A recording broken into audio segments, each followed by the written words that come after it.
సంఘాలుగా ఏర్పాటు చేసుకొని ఈ రోజు ఉపాధ్యాయ కార్మికుల పెన్షనర్ల పక్షాన మరి 2 దశాబ్దాలుగా సిపిఎస్ని అంతమొందించాలని కంఠంతో మరి పోరాటాలు చేస్తున్నాం.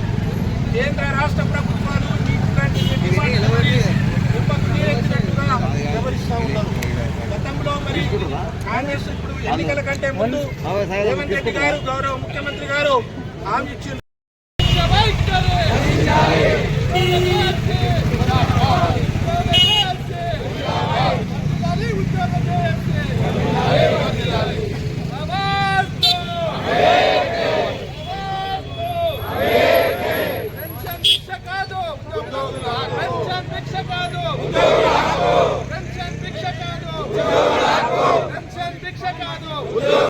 రాష్ట్ర జేఏసీ ఎంప్లాయీస్ జేఏసీ పిలుపు మేరకు ఆదిలాబాద్ ఎంప్లాయీస్ జేఏసీ ఉద్యోగ ఉపాధ్యాయుల కార్మికుల పెన్షనర్ల జేఏసీ ఆధ్వర్యంలో మరి ఈరోజు 1 సెప్టెంబర్ 2025 పెన్షన్ విద్రోహ దినంగా పాటిస్తూ కేంద్ర ప్రభుత్వం పిఎఫ్ఆర్డి బిల్ ద్వారా నూతన పెన్షన్ విధానాన్ని 1/9/2004 సంవత్సరం నుంచి అమల్లోకి తీసుకొచ్చింది.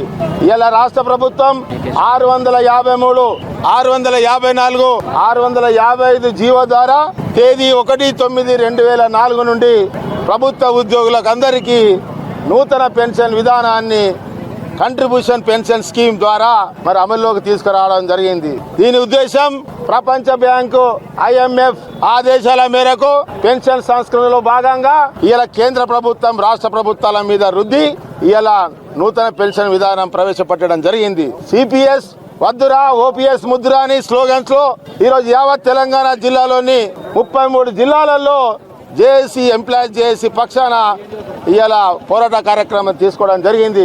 రాష్ట్ర ప్రభుత్వం మరి ఇప్పుడున్న అధికార ప్రభుత్వం తన మేనిఫెస్టోలో కూడా పాత పెన్షన్ విధానాన్ని పునరుద్ధరిస్తాం, సిపిఎస్ ని రద్దు చేస్తామని ఎన్నికలలో హామీ కూడా చేర్చడం జరిగింది. మరి ఇంతవరకు హామీ నెరవేర్చలేదు. మేము అడుగుతున్నాం యావత్ తెలంగాణ జిల్లాలోని ఉద్యోగస్తులందరం మీరు శాసనసభలో తీర్మానం చేసి మరి పాత పెన్షన్ విధానాన్ని తీసుకురావాల్సిందిగా మరి ఇప్పుడు శాసనసభ సమావేశాలు నడుస్తున్నాయి. గౌరవ ముఖ్యమంత్రి గారు ఇలా తీర్మానం చేయవలసిన అవసరము ఇలా ఆసన్నమైంది.